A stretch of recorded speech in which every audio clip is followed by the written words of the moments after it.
Today we are starting a new series here at Newbold Church. I was asked to tell you that there will be 3 series going parallel with each other. One will be led by Pastor Marcel about the 10 Commandments. And the second one will be led by Pastor Janos Biro Kovac about the relationships. And the third one will be done by the lecturers from the Department of Theological Studies.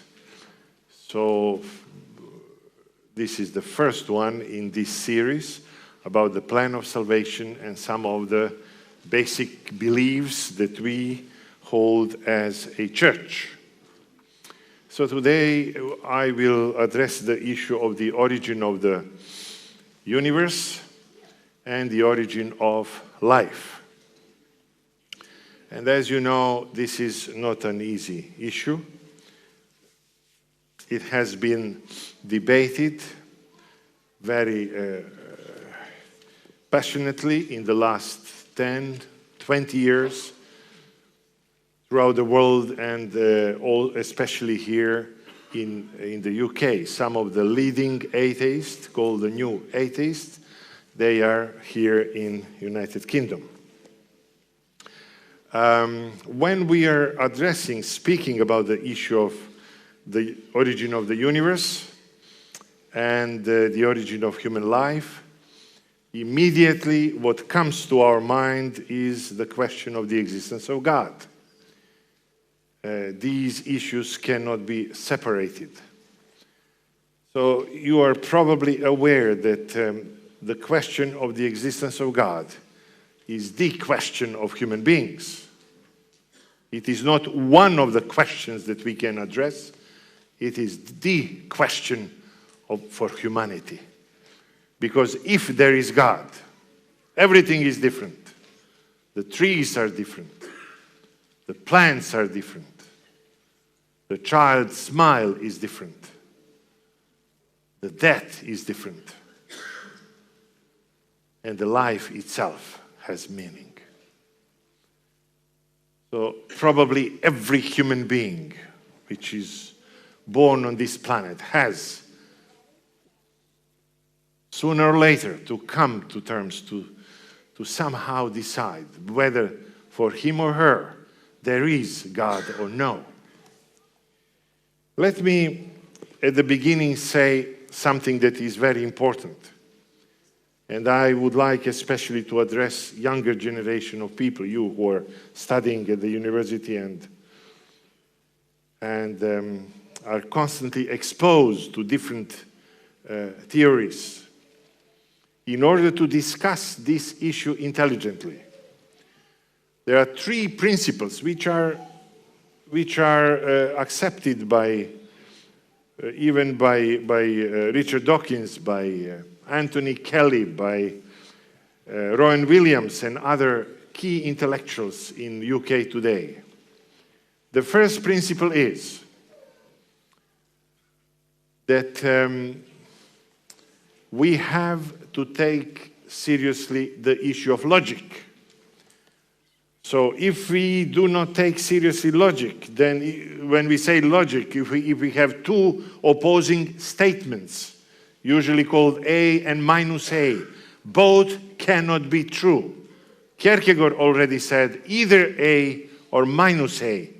2 opposing statements cannot be both true. The second principle, which is equally important, is to accept the fact that there is absolute truth about anything in the world. Of course, after French postmodernists like Jean-Luc Marion, Jean-François Lyotard, Derrida, Foucault, and others, we came to the conclusion that there is no absolute truth. But today, leading intellectuals, both believers in God and atheists, believe that in order to have a meaningful conversation about anything, we have to accept the fact that there is absolute truth about anything. And the third principle, which is important, is to accept science seriously. Science is one of the great achievements of human race. But when I say science, I have in mind the facts of reality and not the interpretations of these facts. So these three elements are extremely important whenever we discuss the origin of the universe and the origin of life. Let me mention a few leading atheists in the history of humanity, those who denied the existence of God. Here in UK, one leading thinker in that field is, of course, David Hume, the Scottish skeptic. He claimed that he will invent some truths which will stand as something that people will refer to for the rest of humanity. So for David Hume, for example, the statement, now bear with me a little bit, this is logic, the statement when we say God exists, he was asking whether this statement is the so-called analytical or synthetic statement, whether it is a priori or posteriori. But for him, when you make that statement, God exists, it may be a priori statement, he said. But even if it is a priori, he used the word, it is tautological. You'll understand immediately. What does it mean, tautological? It is meaningless. Why? Because it speaks only about the relation of ideas within that sentence, but it is not telling us anything about the reality itself. And he was an empiricist.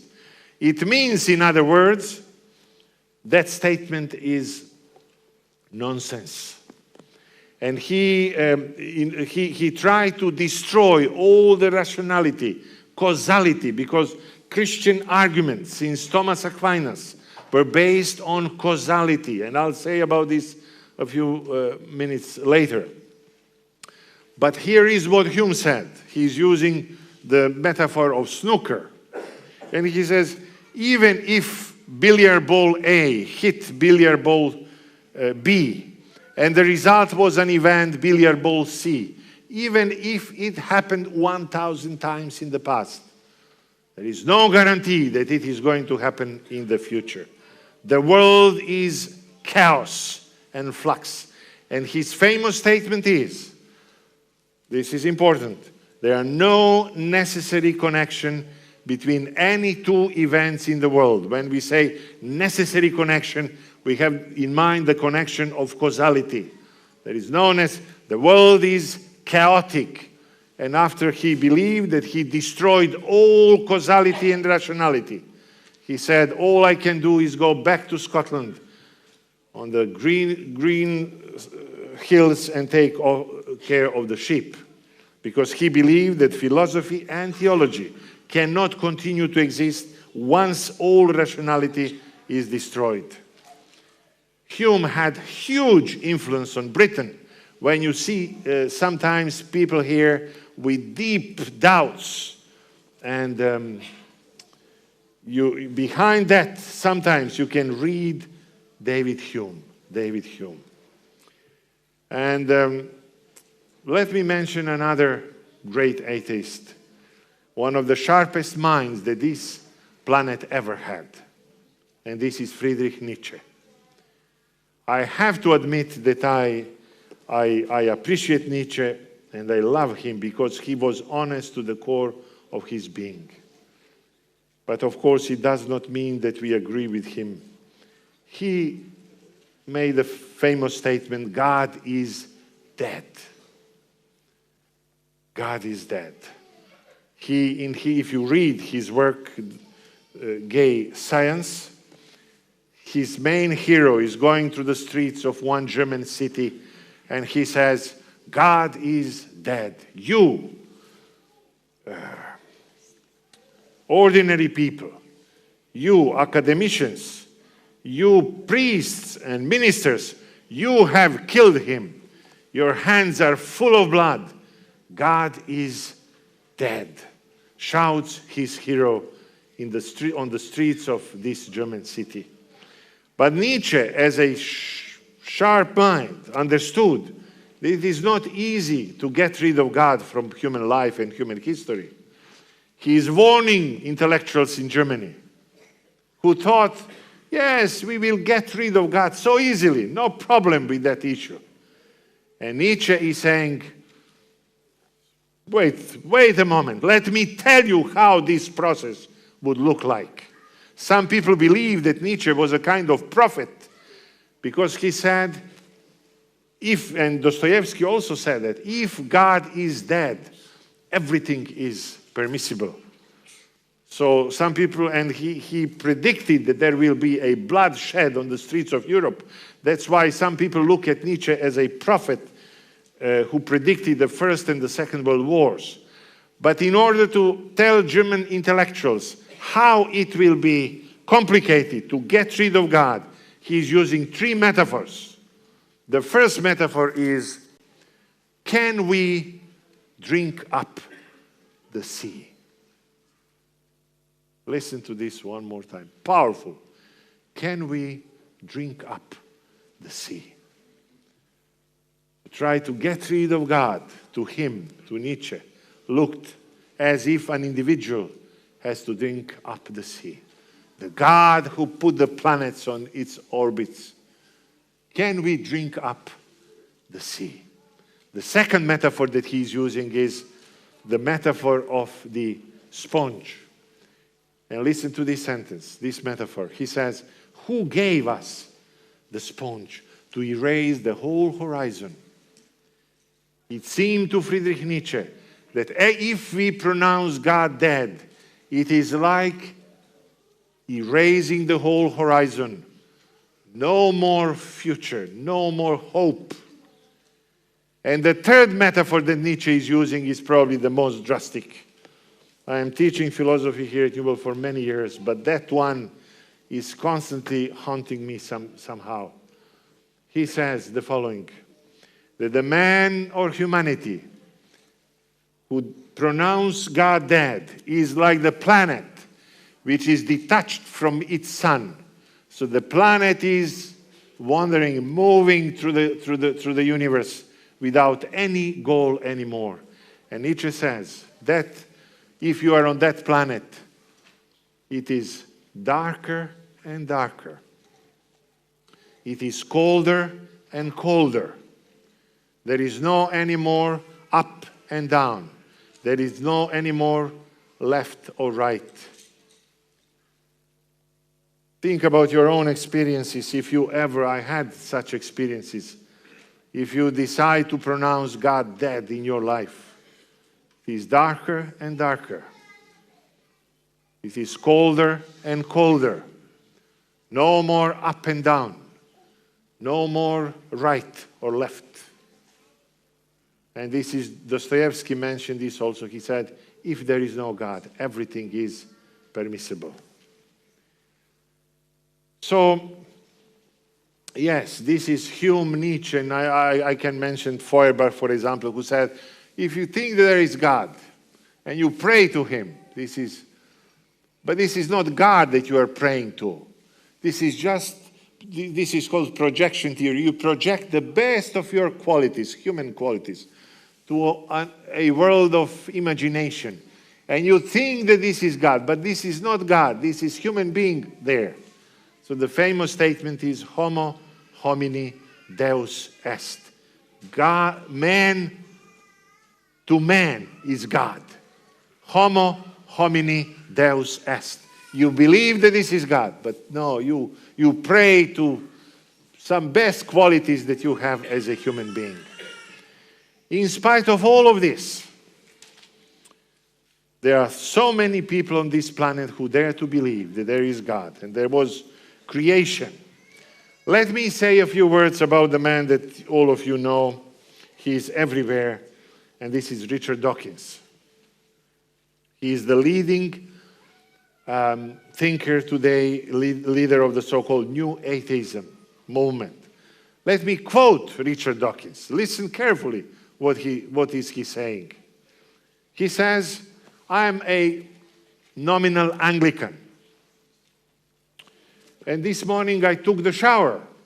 And while I was in the shower, I was singing an Anglican hymn, he says. And among other words, there was these words. It is the most wonderful. It is the most wonderful, almost too wonderful thing to be. It is the most wonderful, almost too wonderful thing to be. And he says then, at one point in the history of humankind, 13.7 billion years ago, the laws of physics, nobody knows where the laws of physics come, but he says the laws of physics have conspired. Oh, I thought the theory of evolution is materialistic. It speaks about particles. But now he says that the laws of physics can conspire. The laws of physics have conspired to collide atoms. And out of this collision came something that no physicists have ever dreamt of.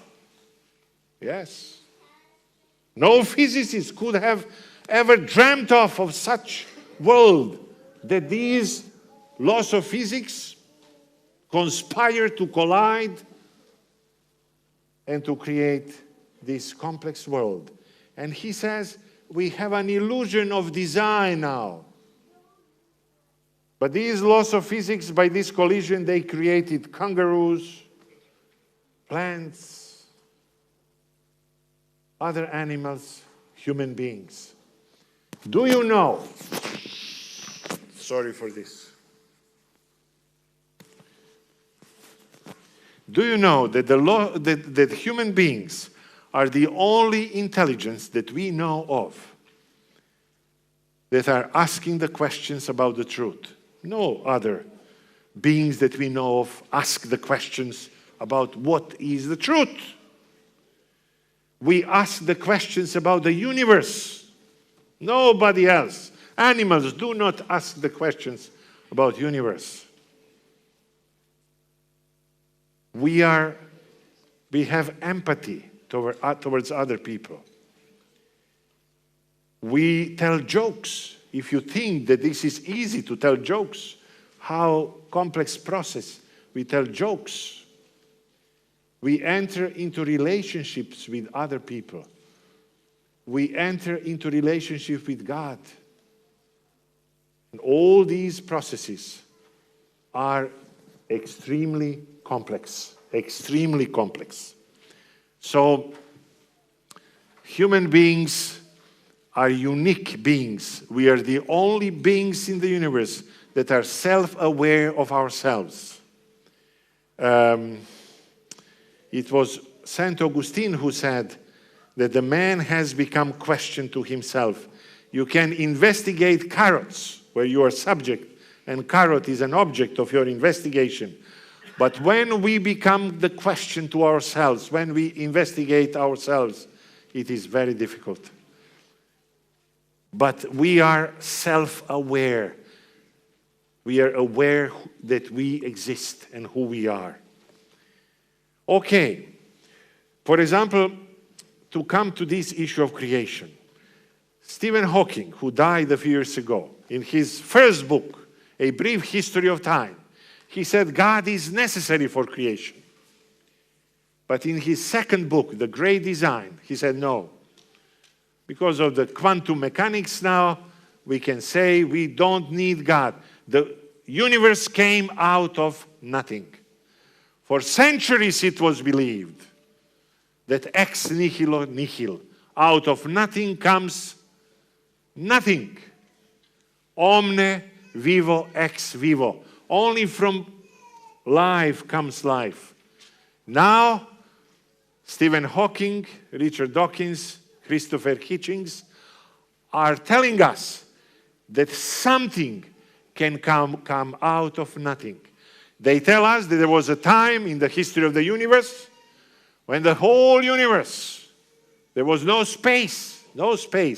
Because of the law of force of gravity, the space was so curved that everything that existed was a small proton or quantum. And all the energy And all the matter was in that little space. When you press them a little bit, when they say out of nothing comes something, when you analyze that nothing, it seems that that nothing is not really nothing. But they are not recognizing this. Even Stephen Hawking says, because there is a law of gravity, we can believe now that out of nothing we have something. But the law of gravity is not nothing, it is something. So even if Big Bang happened 13.7 billion years ago, even if it happened, according to the same laws of physics, if there was an explosion, let's assume there was an explosion, the same amount of positive and negative energy was supposed to come out according to the laws of physics. And if you have the same amount of positive and negative energy, it comes to zero again. So many scientists are telling us, and philosophers, the very fact that we exist as a human race is a miracle.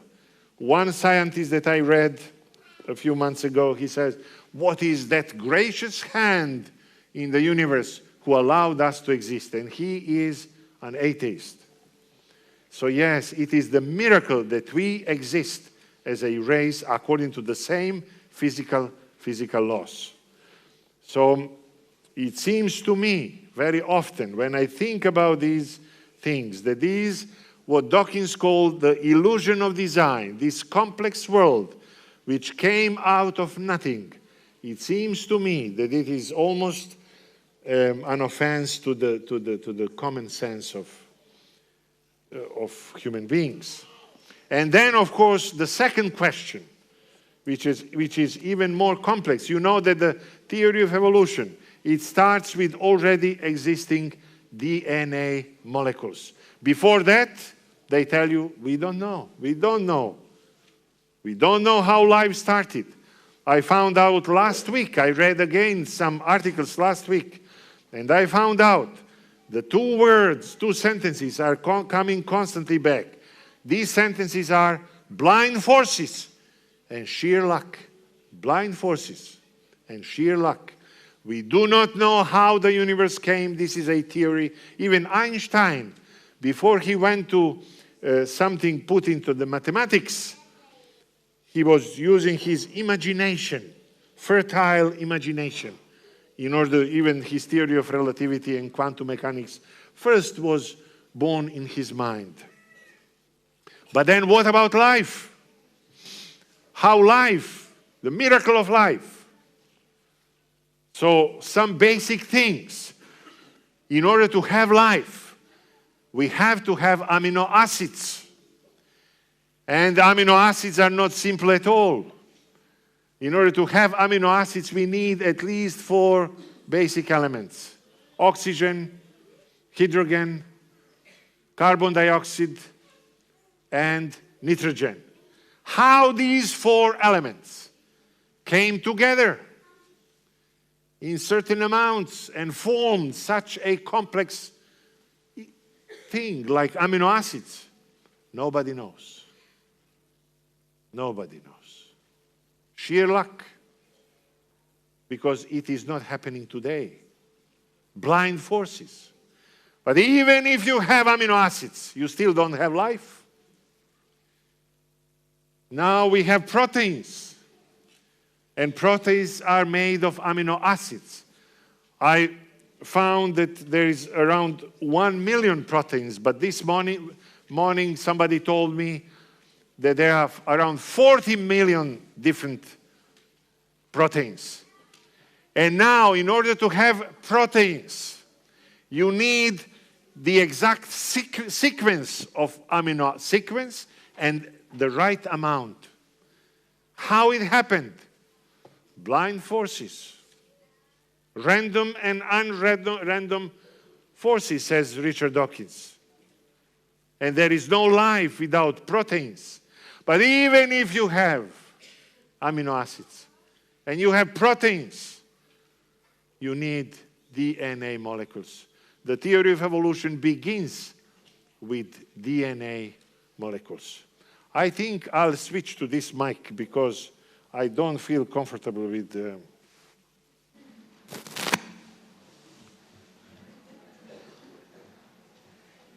So we need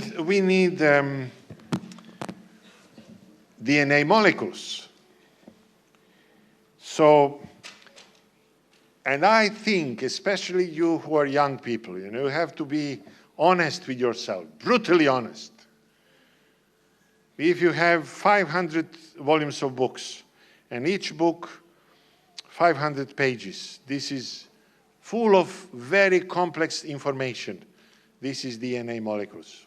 Most of you know that this is, in each human cell, there are around 6 billion chemical letters containing such complex information. 6 billion. 3 billion from your mother and 3 billion from your father. How we look like, how our hair looks like, how our nose looks like. Are we told all this is in this information? Extremely complex information. Nobody would ever accept the fact that all the works by Bach, for example, all his music was the result of blind forces and sheer luck.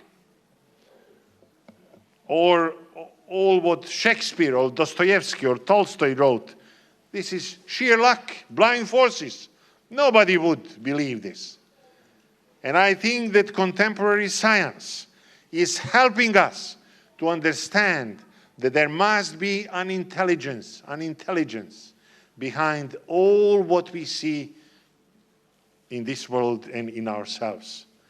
But even if we have amino acids, even if we have proteins, even if we have DNA molecules which contain all this information and transmit this information to RNA and to ribosomes, to the proteins, even if we have all of this and we do not understand this, we still don't have life.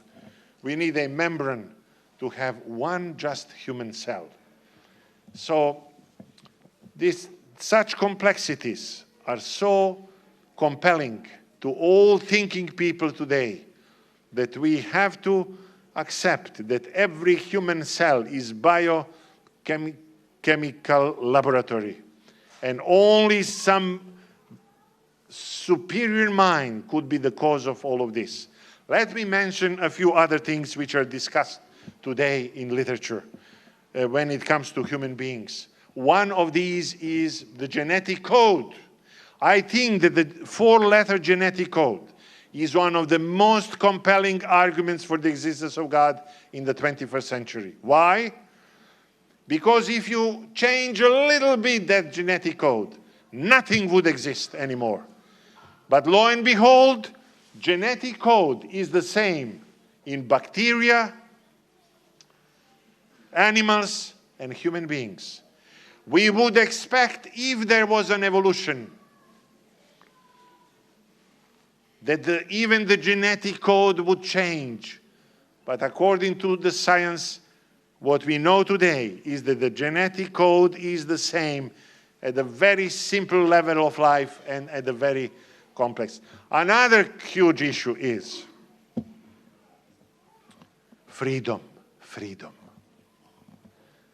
Most of you like computers, smartphones, and so on, but these smartphones may be not so smart as they look like, because they are predetermined. There are so-called binary systems made of 0 and 1, and they don't have the free will at all. Oh, we are speaking about some artificial intelligence, but all of this is predetermined. Predetermined. So, for example, if you play chess and you have figures of chess, but then what is the software? Where does it come from? And freedom is, we are not absolutely free, but nobody is going to tell you who you are going to marry and what are you going to do here and there. So human beings have that capacity of freedom, extremely complex, extremely And Richard Dawkins would say this is an illusion. Freedom is illusion. But even more complex issue is the issue of consciousness. This is probably the most complex issue of human beings today, which has been constantly discussed. When Richard Dawkins, in his discussion with Rowan Williams, said, "Oh, consciousness is an illusion." And Rowan Williams replied, "If it is an illusion, I don't know then what it is not an illusion."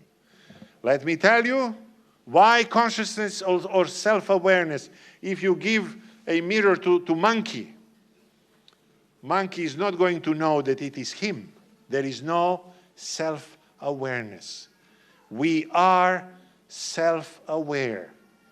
And the question is, if we are made of material particles, and this is evolution, how come that these material particles create something spiritual? Where does the matter and the spirit meet? Already René Descartes analyzed this issue. He believed that there is a pineal gland somewhere in the brain where matter meets the spirit. But of course, this is beyond human comprehension.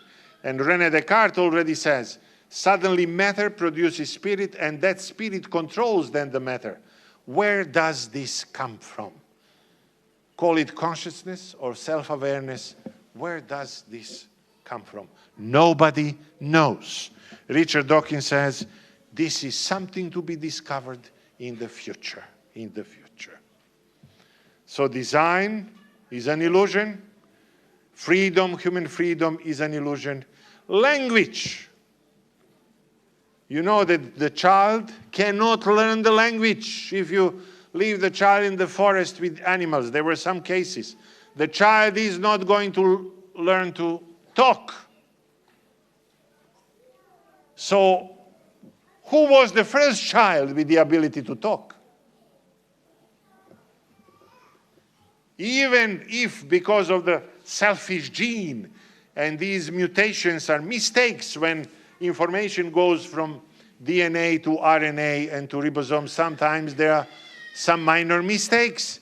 And Richard Dawkins is basing all his theory on mistakes.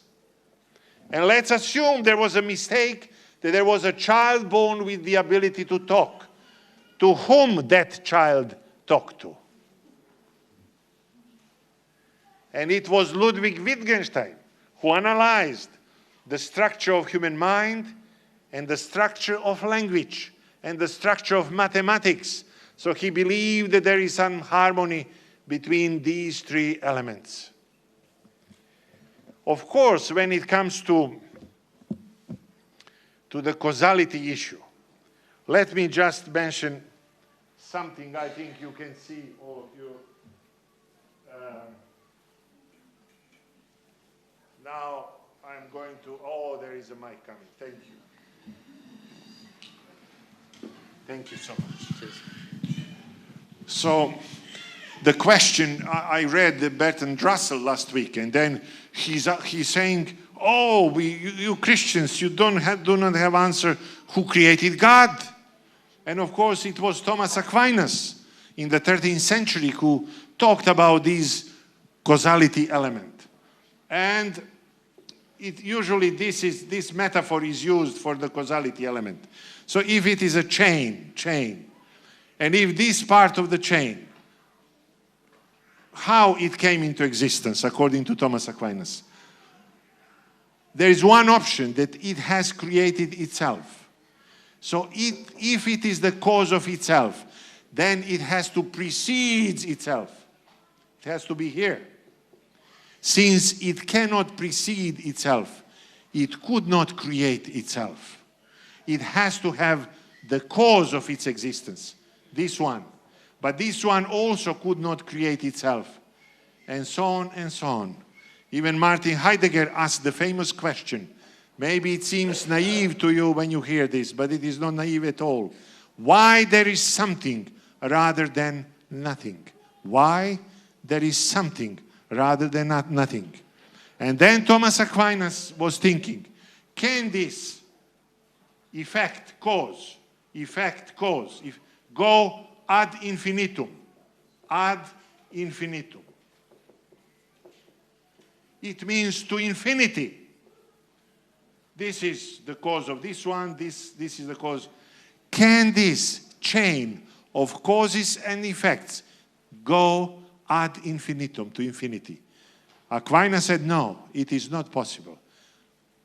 There has to be the first cause, which is the cause of all other causes, and he himself without the cause. Why? He's using Aristotle here. There has to be, he said, a necessary cause. Because if there is no this necessary cause, there would not be this one, neither this one, neither this one. So we have to assume, because of the logic, that we have to accept the fact that there is first necessary cause. Because if that chain of causes and effects goes ad infinitum, then simply there is no the first cause. If there is no first cause, nothing would exist. Nothing would exist in the world. And of course, when we say God, God means that he has no beginning. God lives in the state that we call eternity. Eternity. So the very definition of God is contrary to the fact that he has to have the beginning. The universe has the beginning, but God has no the beginning. My time is up. Let me just come in the next few points to the Bible. When you have this statement, in the beginning, God created. In the beginning. This is a unique statement in the literature. We have Enuma Elish, Gilgamesh myth. We have Egyptians myth of the universe. But every time the world is made of the body parts of other gods, because one God is slaying other gods. Only in the Bible, in the Hebrew Bible, we have this creation ex nihilo. The world was created by the Word of God. God is the only being in the universe who is able to transform energy into the matter. Let me jump to the book of Job. You know that Job was complaining about his situation. He was suffering. And Job was saying to God, God, I want some kind of heavenly court. And I want you to come to that court. And I want you to explain to me why I'm suffering. And apparently God is not answering. God is also asking the questions. Job had 11 speeches in the book of Job. In all these 11 speeches, he changes his position. But then there are God's speeches. And in these speeches, God is asking questions. There are many questions, but let me mention two. God says, where have you been when I laid the foundation of the earth? In other words, Job did not participate. Job does not know the biological and chemical processes which were there when the world was created. But then God goes one step further. I'm not going to read this because of the time.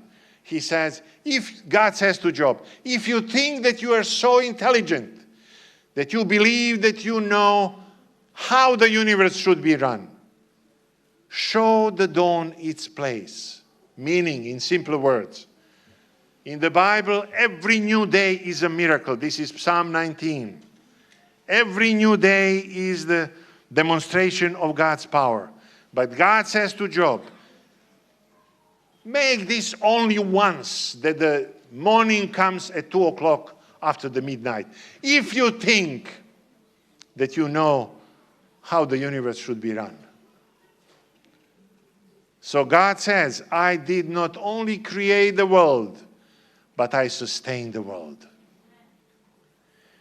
And if you look at the sun, for example, it uses the temperature on the surface of the sun is around 6,000 Celsius degrees.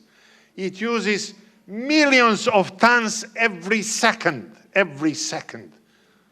of hydrogen. Millions of tons. Where does this energy come from? Nobody knows. And God says, I did not only create the world, I sustain the world too. And let me come to the passage from the Hebrews 11, which was read by the girls at the beginning. I know that you love your Bibles, but let me point to this. Probably you haven't noticed this. This is the only definition of faith in the Bible, the only definition. It says, faith is being sure of what we hope for. This is clear. Faith is being sure of what we hope for. This is the second coming. We are hoping for Jesus to come. But then there is a second sentence which usually is not understood by many people. It says, and being certain of what we do not see. Faith is being sure of what we hope for and being certain of what we don't see. What is this that we don't see? The Greek word which is used is blepomenon. And in verse 3, it is referring to creation, We haven't been there. We haven't seen this. But Paul says, in order to have faith, we have to hope in the second coming. And we have to be certain that God created the world. And just one illustration at the end. You know that it was Gottfried Leibniz who said, there is a reason why something exists and why it exists the way it exists. This is his famous. So the whole reality, according to Leibniz, is teleological. It is moving towards a certain goal. But in order just to prove this point, let me say a few words about Raskolnikov. I read about Raskolnikov, but also Dr. Rowan Williams, the former Archbishop of Canterbury. He wrote his doctoral dissertation on Dostoevsky. And he is often talking about Raskolnikov from Crime and Punishment. Who is Raskolnikov? Raskolnikov is a young law student in St. Petersburg. Handsome, tall, brown hair, big brown eyes. He thinks, and maybe he is very smart, intelligent.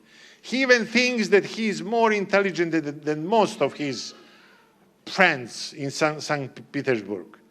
Just to tell you that he thinks that he's like Übermensch in Nietzsche. He's new Napoleon. He believed that Napoleon is a genius. So now I, Raskolnikov, I am a new Napoleon.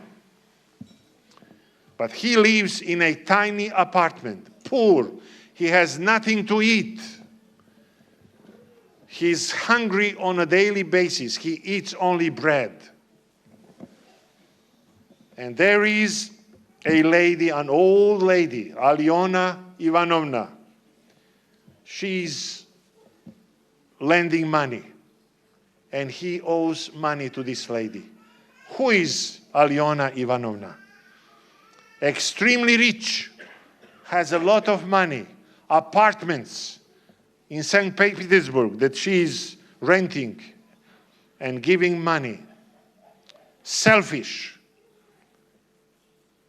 She hates everybody around. Although she has plenty of money, she doesn't even know how to enjoy this money. She has a niece, and she is torturing that niece. And now she is torturing Raskolnikov. She is asking him for the money that he owes her. In the meantime, she receives the letter from his mother and sister. And in the letter, they tell him that his sister is going to marry a very wealthy man. But he is older than her, 20 and more years. he knows that she is going to marry that man only to get money to pay him, to give money him to Raskolnikov in order to finish law in St. Petersburg. So in some ways, he thinks that his sister is going to become prostitute because she doesn't like that old man. But she is going to marry him only to help him. And on a daily basis, he looks at that old lady and he says, look at this old lady. She has money, but she doesn't know how to enjoy it. She hates everybody. She's making misery of so many young people in St. Petersburg. Even she is torturing her niece. That old lady, Alyona Ivanovna, does not deserve to live. And she should be killed. The only reason why I'm not killing her is that I'm a coward. Coward. But if I had more courage, I would have killed her. And the life would be much better. So, he's an atheist. Raskolnikov is an atheist. So this is the same idea like in Nietzsche.